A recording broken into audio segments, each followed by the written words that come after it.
Салам достор, сиздер менен мен Азаке Элуксун YouTube каналы. Бүгүнкү чыгарылышта Ысык көл областынан улантмакчыбыз, тагыраак айтканда Жети-Өгүз району Боз Бешик айылы. Бул жерде Садыр Нуркожоевичтин жарлыгына баш ийбей жаткан мурдагы Бишкек шаарынын Гор кеңешинин депутаты Десятников Павел Николаевич бүгүнкү күнгө чейин ушинтип мыйзамсыз ушул көлдүн жээгин ээлеп турган бизнесмен. Павел Николаевич Десятников депутаттык мандатын кызуучулардын коштоосунда тапшырган. Бир нече журналисттер Десятников Павел Орусиянын жаранын экенин аныкташкан. Ошонун себебинде депутаттык мандатын тапшырып, азыркы учурда бизнес менен алектенип келет. Эмне мамлекет эмне Садыр Жапаров менен эле Камчек Ташиевке керекпи? Экөөнөн башка киши иштебейби биякта? Эң биринчи кезекте коопсуздук маселесин карагыла деп Камчек Ташиев айткан. Болбосо анда жабылсын, андайдын кереги жок бизге. Элдин өмүрүнө зыян келтире турган андай эс алуу жайлардын кереги жок.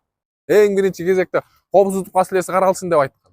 Көлдө шортчикчен жүрбөй, иштегиле деп айткан. А биякта болсо аларга саботаж кылып жүрүшөт. Эмгиче тиякта бир спасательди кое албай эстери болуп атчы. Бир спасательди кое албай. Айыл өкмөткө барсаң уйкудан ачылар элек немеде болуп көзүн ушалып отурат. Мына эми окутуп атабыз. Мына эми окутабыз. Бүгүн деген август айы болуп атат уже. Тетиги жаздан бери эмне кылып жүрдүңөр? Каякта карап аттыңар? Же сөзсүз эле адам өлүмү дагы 5-6 өлүш керек. Мына 13 жашар кыз өлүп калды. Мында ойлонсоңор болот. Иштейби, жакшынакай иштесин. Иштебесе иштейм дегендер толтура.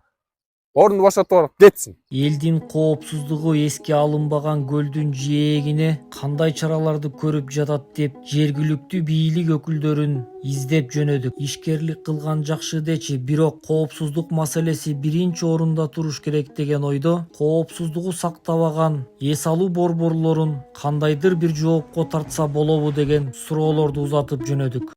Биздин Боз Бешик айылындагы көл жээктеги коопсуздук маселеси эч кандай шарт түзүлбөгөндүгүнө байланыштуу көптөн бери жергиликтүү бийликке кайрылып, аяктан эч кандай жыйынтык жок. Жети-Өз районунун акимиятына барсак, аякта эч ким жок. Үнүбүз эч жака жетпей аткандан ушу Ысык көл областынын ыйгарым укуктуу өкүлүнө келдик эле ошо. Мунун алдында бир чыгарылыш жасадык элек. Өзүңүздөр билесиздер, Марко Поло пансионатынан 13 жашар биздин өспүрүм кызыбыз чыгып кетти эле. Ал боюнча болгон жерге биз үнүбүздү кагып тиешелүү бийлик өкүлдөрүнө кайрылганбыз. Бирок ошол боюнча чаралар эч кандай көрүлгөн эмес.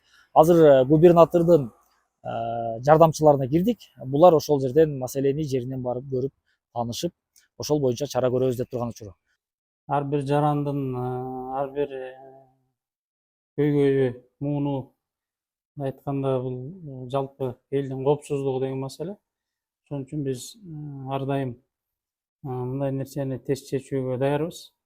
Ошондуктан азыр эле борууга биз чечип атабыз. Биз азыр тиги райондук мамлекеттик администрациядан өкүл чакырдык. Ошону менен бирге өзгөчө кырдаалдар министрлигинин райондук бөлүмү, жергиликтүү бийлик органдары, архитектура, ички иштер министрлигинин бөлүмү жана дарыгерлер борборунан. Кыргыз Республикасынын президентинин Ысык көл облусундагы ыйгарым укуктук өкүлүнүн аппаратынын укуктук тартип, коопсуздук жана өзгөчө кырдаалдар бөлүмүнүн башчысы Келгенбаев Анвар Исмаилович менен биргеликте аталып кеткен көйгөй боюнча жеринен таанышууга жөнөдүк. Жаран бизге келген. Кайрылабыз. Келип ушундай маселе болуп атат. Биякта коопсуздук сакталбай атат, көлдүн жээгинде спасатели жок, мыйзамсыз жана курулуштар туруп калган деген маселе менен келген. Баарыңар азыр жээгине көрөбүз да, МЧСтен келишкен жок. Эмнеге дегенде чоң кызылсуунун суусуна бир апа чөйкөнү агып кетип, МЧСтин болгон эмесин бар, ошону издеп жок. Тиги начальниги чогуу жүрөбү? Ооба, полный состав, полный состав. Ооба. Азыр эмени кандай текшеребиз? Тиги спасатель окуп атабы, окубай эле экен. Спасатель окуп атат. 2 күндөн кийин келет. Жерден пляжды арендага алабы булар? Арендага алышат. Жети соток жер. Павел Николаевич, прием. Комиссия по поводу пляжа и вопрос о договоре аренды между нами и акиматом. Жети-Өгүз районуна караштуу Боз Бешик айылында жайгашкан Марко Поло пансионаты өзүңүздөр билесиздер, ушул пристаны менен белгилүү. Анан эми Садыр Нуркожоевичтин жарлыгы чыккан. Көл жээктен 100 метр аралыкта эч кандай ограждениялар болбосун деп.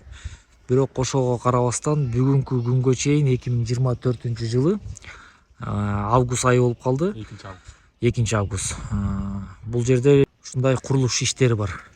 Марко Поло пансионаты ушундай ограждение менен тозулуп курчалган. Ал эми булардын заборунан көл жээкке чейин 30 метр аралыкта гана сакталган экен. Президенттин жарлыгында көлдүн жээгинен баштап 100 метр аралыкка чейин эч кандай курулуш иши жүрбөйт. Ал жеке менчик дагы болбойт дедиле. Бирок тилекке каршы азыр ушул Марко Поло пансионатынын жээгиндеги элдер ажатканага барабыз дей турган болсо мындай келет. Мунун заборуна келип такалат да, забордун ичинде туалетине кире алышпайт. Ошондо суроо. Бул көлдүн жээгиндеги адамдар кайсыл жерге ажатканага барат? Ай, иним, сен накта арызданган эл тап кел мага. Мен өзүмө жооп берем. Кимге арендага бердим? Көлдүн жээгин кимге бекитип бердим? Ушул жердин тазалыгын, туалети, мусорун чыгарат. Муну биз жасап атабыз. Тыштан келип сен эмне кылдың бияка? Монда айтачы. Эмне кылдың? Мына мынтип мыйзам бузуу фактыларын көзгө чукуп көргөзүп берип жатсак, кайра бизди беттен алган Оргочор айыл өкмөтүнүн башчысы Жумашев Жыргалбек Кубанычбекович бүгүнкү күндө ээлеп турган кызматына моралдык укугу барбы деген суроо бизде жаралбай койбойт. Ал эми Кыргыз Республикасынын президентинин Ысык Көл облусундагы ыйгарым укуктуу өкүлүнүн аппаратынын укуктук тартип, коопсуздук жана өзгөчө кырдаалдар бөлүмүнүн башчысы Келгенбаев Анвар Исмаилович мыйзам баарына бирдей экендигин тастыктап бизге мындай деп комментарий берди. Жети-Өгүз районунун Оргочор аймагына караштуу Марко Поло эс алуу жайына келгенбиз. Анткени Боз Бешик айылынын тургундары тарабынан коопсуздук маселеси боюнча кайрылышкан. Ушул маселе боюнча комиссионуна келип бүгүн райондун тийиштүү кызматтарын чакыртылган. Ошонун негизинде мына бүгүн келгендей эле көрүнүп турат. Мына Марко Поло эс алуу жайынын ээси бул пляждык аймакты ижарага алган менен бирок ажаткана маселеси, тазалык маселеси, ошол эле учурда коопсуздук куткаруучу деген жок. Тийиштүү баягы көлдүн ичиндеги буйлар тозулган тийиштүү каражаттары жок болуп чыгып атат. Ошол себептен азыркы учурда мына комиссиондо чечип атабыз. Акт түзүп, ушуну райондун акимине сунуштайбыз. Кийинки ишмердүүлүгүн карасын, ушул пляждын келиши менен негизи эле кайра маселесин карап чыгуу боюнчачы. Анткени бул маселе мына ушунча эл түшүп атат, бирок ажаткана маселеси жок. Ушул жерде буйлар жок. Деги эле эс алып аткан адамдардын коопсуздугу толук сакталбайт десек болот да. Ошол маселе боюнча мына бүгүн акт түзүлөт, анан ошонун жыйынтыгы менен дагы чечим чыгарылат деп ойлойм. Буга чейин ошо Эл Уксун YouTube каналына чагылдырып бергенбиз. Бул жана Боз Бешик айылындагы көл жээкте ошо адам өмүрү кыйылып, кырсык катталган сууга чөгүп. Анан ошол боюнча жергиликтүү бийликке дагы суроо талап койгонбуз. Эмне үчүн ал жерде коопсуздук маселеси каралган эмес ушул күнгө чейин? Эң биринчи кезекте биз өзүбүз билебиз, коопсуздук маселеси биринчи орунда туруш керек. Бирок ошондон бери 1 айга жакын убакыт өттү. Дагы эле эч кандай кыймыл аракет жок. Бир дагы ал жерде жанагы адамдардын сууга түшүүдө коопсуздугун караган сактоо куткаруучулар жок. Дагы эле. Анан ушул маселе эмне себептен алдыга жылбай атат? Азыркы күндө ар бир күн сайын, күн ысыган сайын көлдүн жээгинде кишинин саны көбөйүп атат. Демек, ошончолук ар бир секунд риск болуп атат биз үчүн, кооптуу болуп атат. Адамдын өмүрү эч кимге теңдешсиз. Ошол себептен биз азыр Жети-Өгүз районунун акимиятына келдик. Эмне себептен бул иш жылбай атат? Ошон үчүн азыр өзүнөн маалыматты алып билип анан жогоруда көрөсүз. Азыр кирип көрөлү. Аким ордунда болду экен.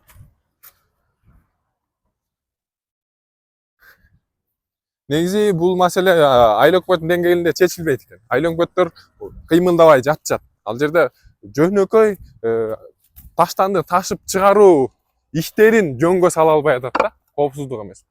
Анан бирдеме десең эле антпай атат, мынтпай атат. Анда эмне отурат жергиликтүү кеңеш. Жергиликтүү кеңештен эч ким мындай казаныма аш салып бер деп сурабайт. Эл өзүнүн оокатын өзү эле кылып келатат. Карапайым элчи. Булардан болгону ошо уюштурганда мындай туура так мындай элге зыяныңарды тийгизбей уюштуруп берип коюлат. А бирдеме десең эле бийлик кайра чагылат. Ой, бул биз аркылуу болуш керек деп. А булар аркылуу болгондо эч нерсе чечилбей атат да. Кайра бут тосуп атат элдин. Ошо жайкы сезондо иштеп алалы деген ишмердүүлүгүнө, ишкерлигине бут тосуп атат. Азыр кирип көрөлү. Биякта киши жок. Коомдук кабылдамада. Азыр түз эле өзүнө чыгып көрөлү. Акимдин өзүнө.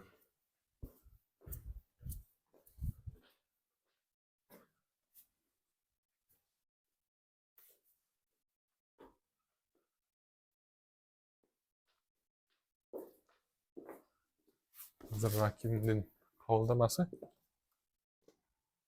Бул жерде эч ким жок экен. Бул орун басар экен. Бул биринчи орун басар экен. Акимдин өзүнө тыкылдатып кирип көрөлү. Эшикбек. Орун басарларынан билип көрөлүчү. Биринчи орун басар экен. Биякта бек.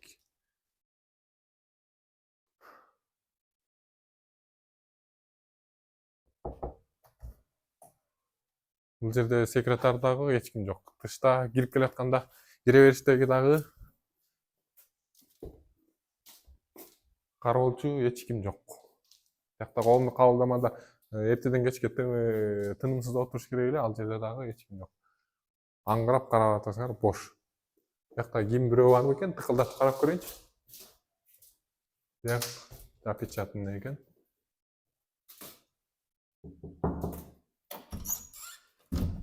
Баары бейик экен.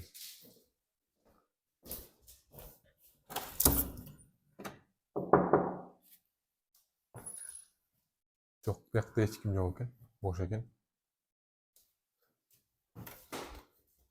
Булар жана айыл өкмөттү бир ошто бир видеону көрдүм эле, айыл өкмөттү ошентип аңгырап калган. Эми өзүңөр көрүп турасыңар, биякта эч кандай эме жок. Бул жерде компьютерлар жатат, баалуу буюмдар. Эртең күнү биякта тоноп кетсе эмне болот? Эч ким жок. Бул биринчи кабаттагы кабинеттерди тыкылдатып көрөлүчү.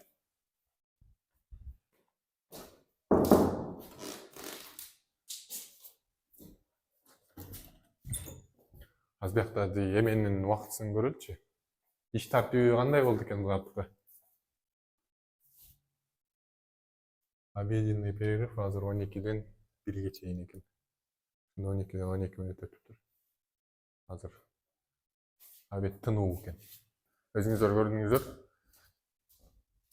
Тынууга кеткенде иш бөлмөсүн бекитип кетет да. Иш бөлмөнү бекитпейт. Бул милдети. Бул жерде эшек жайлоо кылып, ачык бүт баары тең аңырайып таштап кеткен.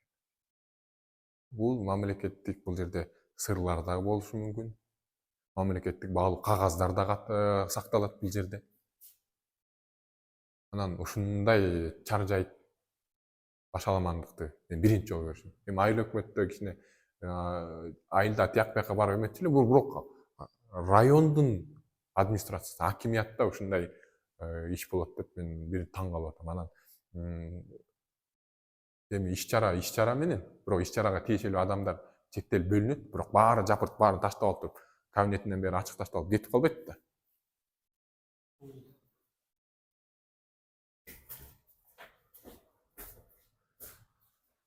Өзүңүздөр көргөндөй мына.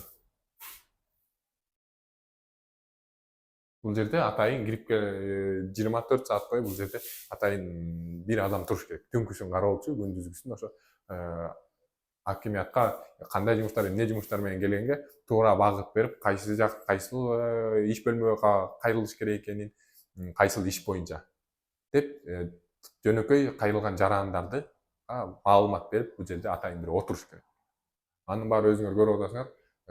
Азыр каалаган бирөө келип туруп өзүнө тиешелүү бир жаман ой бар документтерди же тил жердеги жана компьютерларды көтөрүп алып басып алып кетип калышы мүмкүн. Эч ким тоскоол болбойт бул жерде азыр. Азыр жөнөкөйлөр маска кийип келет, капюшонду кийет, ачкен таанат да келип туруп алып кетет. Анан аны издеш керек, табыш керек. Табылса да жакшы. Бирок ошого чейин канча расход, канча убара адам. Ошо мындай эске алып, бул жерде деген мындай акыл эстүүлүү адамдар же иштейт болуш керек менин оюмча.